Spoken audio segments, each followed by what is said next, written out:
Utah.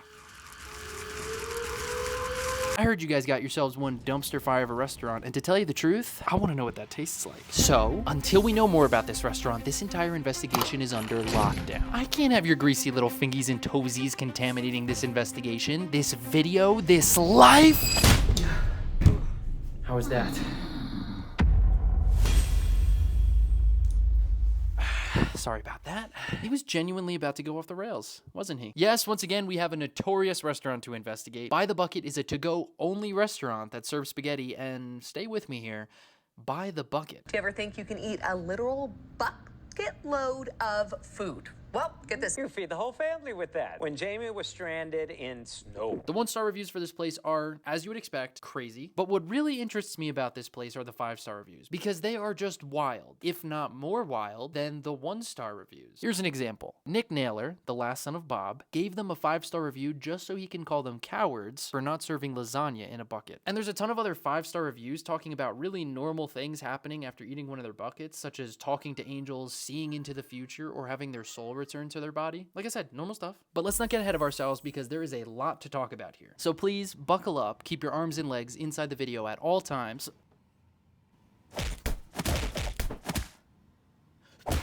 I first heard of this place from an article that reads, Spaghetti by the Bucket. It's coming soon to Salt Lake City. If you're looking for General Tso's chicken, keep on walking, buddy. If you check out By the Bucket's website, you'll see a sweet little backstory of how the owner, Brett DaCosta, came up with the idea back in 2018. He apparently invented the concept after jokingly telling his son Sam, if we could just sell our leftover spaghetti, we could make buckets of money. Okay. This man really wrapped up dinner with his son, looked at the few noodles left over on his plate drowning in sauce, and said, cha-ching! The food chain was given the title of Arizona's fastest growing casual restaurant, and the owner was quoted saying, Colonel Sanders sold chicken in a bucket, so why couldn't I sell spaghetti in a bucket? Respect. The brutal clarity of thought is hard to argue with unless you know you're one of those hoity-toity no bucket types. You know, I take slight offense to this, because I just so happen to be one of them hoity-toity no bucket. I'm sorry you had to see that. Although for this to be a proper investigation, we do need to talk about a recent review left on the original By the Bucket location in Payson, Arizona. Still owned and operated by Brett and his son, Sam. The review claims that he actually stole the idea from entrepreneur Mike Garcia. Let's take a quick look at that. Gather around, children. It's time for history lesson time with your teacher in a classroom that we're all having together, and we'll have a good time. Here we go.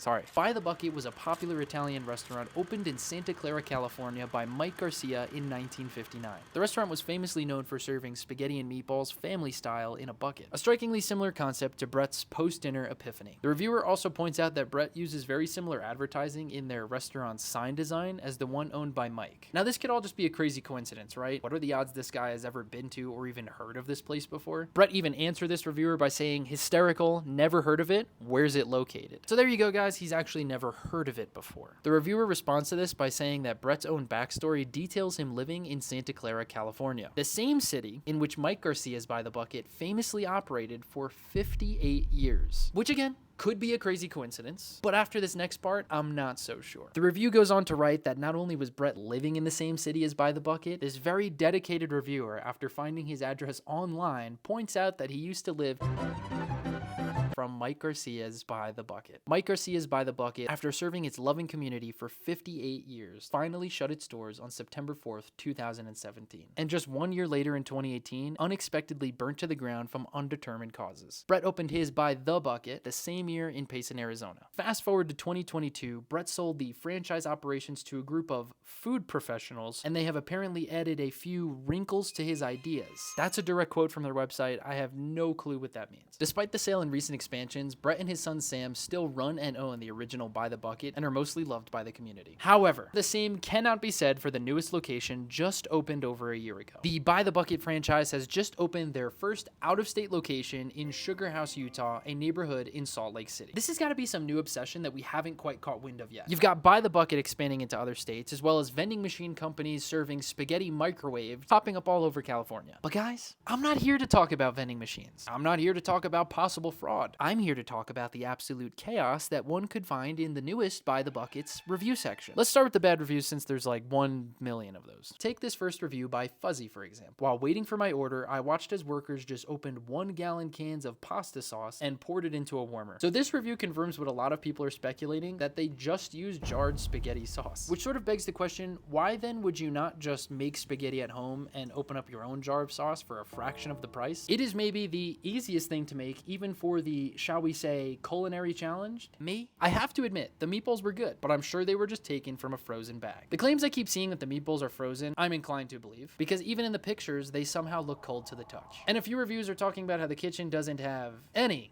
cooking equipment. It's just a bunch of potluck warmers lined up on the counter warming up store-bought ingredients. Again, make it at home. But the nail in the coffin is the owner of this location responding to this review himself saying, "We will use your feedback to continue to improve." No rebuttal, no correcting Fuzzy and saying, yes, we actually do make our own pasta sauce, or no, the meatballs are not frozen. Just, we will use your feedback to continue to improve. Which, by the way, get used to hearing that, because that is frustratingly his response to almost every single review. We will share your feedback with our staff in an effort to improve. We will use this feedback to improve your experience. I'm sorry to hear that. We will use your feedback to continue to improve. Even when he does respond with a more personal message, whether he intends it or not, the community is very much receiving these responses as just disingenuous and rude. At one point, someone compares By the Bucket to Taco Bell, and he goes, "Gotta love that cute little Taco Bell chihuahua, am I right?" Also, side note, I'm not sure why, but so many people keep mentioning Olive Garden in their reviews as if this guy's in a heated feud with them for the soul of Italian food in Utah. But the ray of sunshine for this guy in all of this is that Brandon Fay did make a bet with them that they wouldn't still be open in 2023. And since they're still kicking, if Mr. Fay is a man of his word, this guy should have an extra Benjamin lying around right about now. And by the looks of it, he used it to make some upgrades. This is By the Bucket when they first opened, and this is them now. Feel old yet? Some of these menu items are genuinely insane. Taco spaghetti, which is a bold move in my humble opinion, because the only person to ever have pulled this off is a one Mr. Spencer Shea from iCario. Another little tidbit is that there seems to be a very concerning conspiracy brewing here. A lot of pasta is wrong, something is weird, noodles are off. In general, it's my belief that small businesses should be given a certain amount of immunity from criticism, but it's also my belief that you forfeit your right to that immunity when you consistently show that you couldn't care less about your customers or the quality of food you serve to them. Like, this guy ordered a sub and they literally sent it to the sun and back, then served it burnt to a crisp to him like he wouldn't notice, which is fine. I mean, we're human, mistakes happen, but like, don't serve the mistake. What's insane to me is that the worker saw this and was like, yep, perfectly good sandwich. You got another guy over here who added sausage to his order and they just threw a whole sausage into his bucket. And then there's this woman that ordered a side of olives and this is what they handed her. Note to self, try ordering side of olives. All of this just kind of has a common thread of like, I couldn't care less about the customer. From the owner's responses to the lack of even the smallest effort of quality control to even the prices. If you want to add a protein, for example, the price of meatballs is $2 per meatball. My elderly father likes it. 2 stars. Before we move into the delusions of grandeur and the 5-star reviews, I do want to give them some credit. A few of the reviews are saying some nasty things about the food in general, but are then commenting about some nice interactions they had inside the restaurant, which is nice. The only review I can find of customers having weird interactions with the workers is this one here. The vibes in the actual store were weird. The employees seemed to be arguing while awkwardly making eye contact with me every once in a while. I already told you I put the sauce in first and then the pasta. The pasta literally always goes first. What are you talking about? That doesn't make any sense.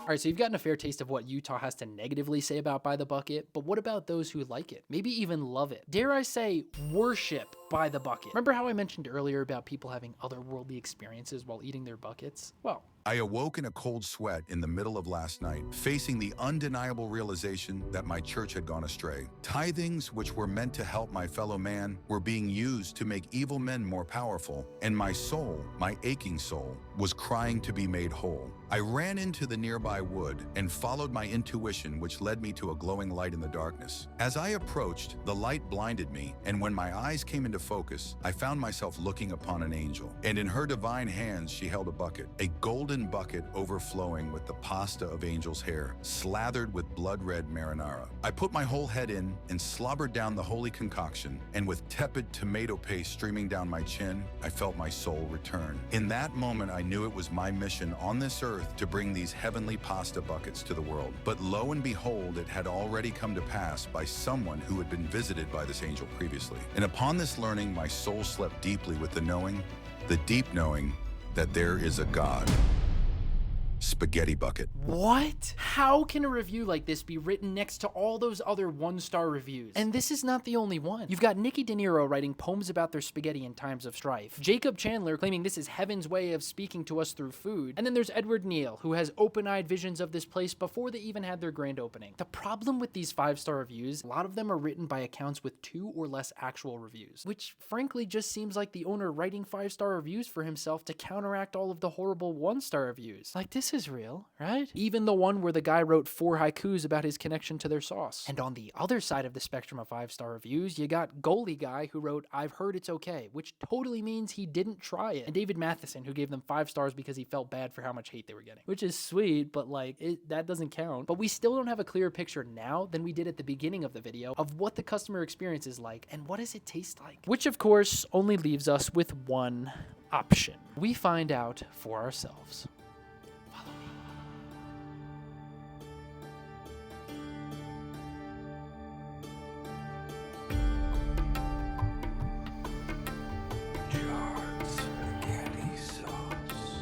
Honestly gross. We will use your feedback to continue to improve. Ew, bad spaghetti. We will use your feedback to continue to improve. Bad meatballs, just really bad. We will to improve. Found a literal tooth in my butt. Do not eat here unless you somehow enjoy food poisoning. I met with a literal freaking angel. This is terrible. For the love of love,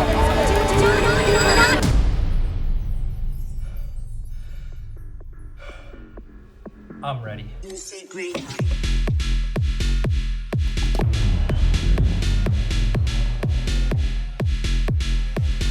After hours of driving, finally arriving at By the Bucket felt surreal. I'll admit the little corner spot looked pretty majestic in the setting sun of the great state of Utah. Almost as if the spaghetti angels I was foretold about read the question on my heart of what I was to order. Immediately, signs of taco spaghetti began bombarding me. One hung just next to their neon sign, another 2 in the walkway as I approached the restaurant, and finally upon entering, another shouted at me from just next to the register. Despite this being a takeout-only restaurant, the interior was clean, modern, and very welcoming. And the rumors were true, their kitchen was simply just a lineup of commercial food warmers. Already I'm feeling like this is a family party. There were no signs of life inside besides myself, the only customer, as well as the one young solo worker operating the entire store by herself. Immediately I was greeted with a genuine smile. When I asked her what her recommendation was, the small Bambino bucket with Alfredo and 1 scoop of marinara mixed in was her go-to. Looking at the menu, I was surprised to see a section that nobody in the reviews had mentioned: specialty drinks. Now feeling like I wouldn't be able to give By the Bucket a proper rating until I tried a few other items, I decided to go crazy. 1 small bucket with Alfredo and a scoop of marinara per the employee's recommendation. 1 small cheeseburger bucket because,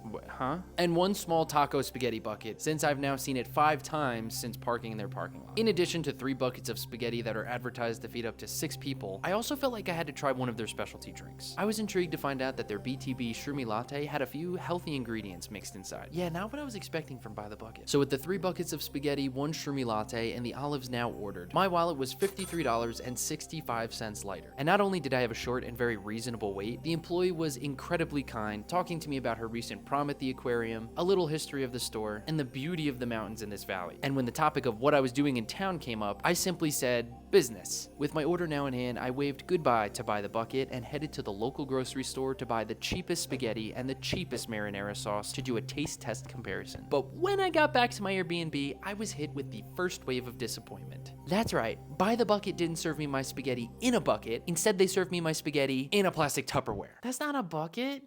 It's called By the Bucket. That was supposed to be their one gimmick, and they didn't even do it for me. Feeling left out, I cooked up my spaghetti while I poured each of the buckets into their own bowls. And when I still had a minute, I sat down to try the Shroomy Latte. The first sip, no joke, tasted what I would imagine the water in your sink would taste like after you were done washing dishes. I thought that maybe on the drive home, all of the spices inside the latte had just like settled at the bottom and needed a good mix up, but of course I was wrong. The second sip was just as powerfully unsettling as the first. I want you to just think of the word earth, BTB Shroomy Latte. Turns out you shouldn't go to spaghetti takeout spots for their lattes. At this point, I was super eager to bust open the side of olives and see how many were actually in there, and to my surprise, the cup was full. So they're learning from their mistakes. That's great. The next weird thing is that on the menu, the buckets are each advertised to come with 3 pieces of garlic bread. Each of my buckets only came with 1, so I had a total of 3 pieces of garlic bread when I was advertised to have 9, which I was kind of expecting since a review wrote about a worker telling him they used to cut the piece into 3 pieces, but now they just stopped doing that. They looked and smelled tasty enough, but where I think they actually lost points was how spongy each of the garlic breads were. I mean, the flavor was fine. It's just the fact that they served it on like barely toasted white bread that kind of seemed low effort to me. The cheesy garlic bread was basically the same thing. A lot of people were claiming they just lay slices of cheese on top of the bread, which seemed pretty on point to me, so not much more special. Now what we've all been waiting for, the spaghetti. The Getty, baby. First up was the bucket I was recommended in store by the employee.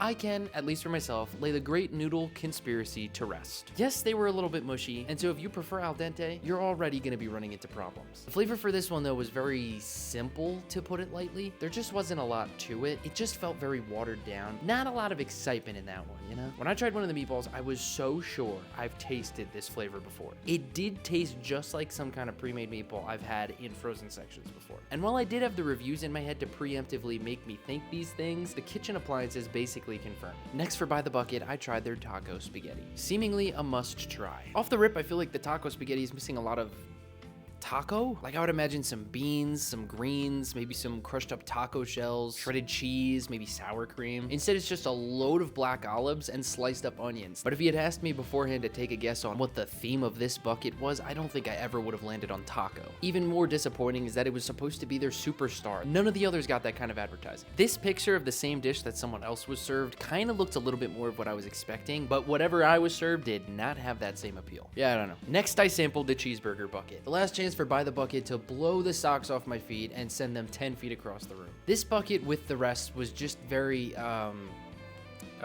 most diabolical ever spawned. Yes, yeah, exactly.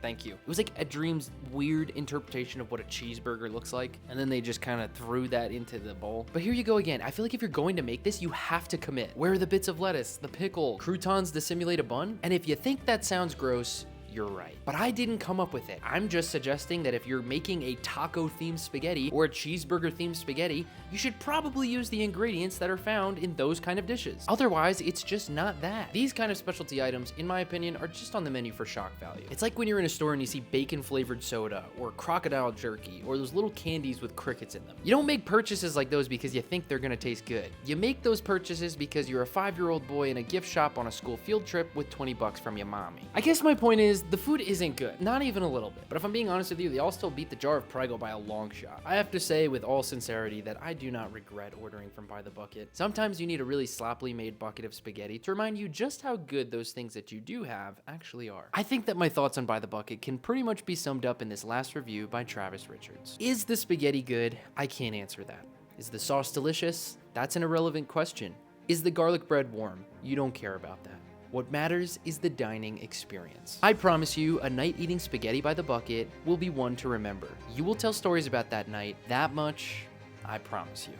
Hi-ya! Finish him.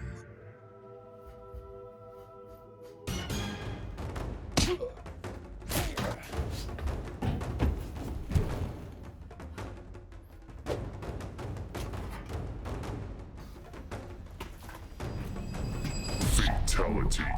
Joshua wins.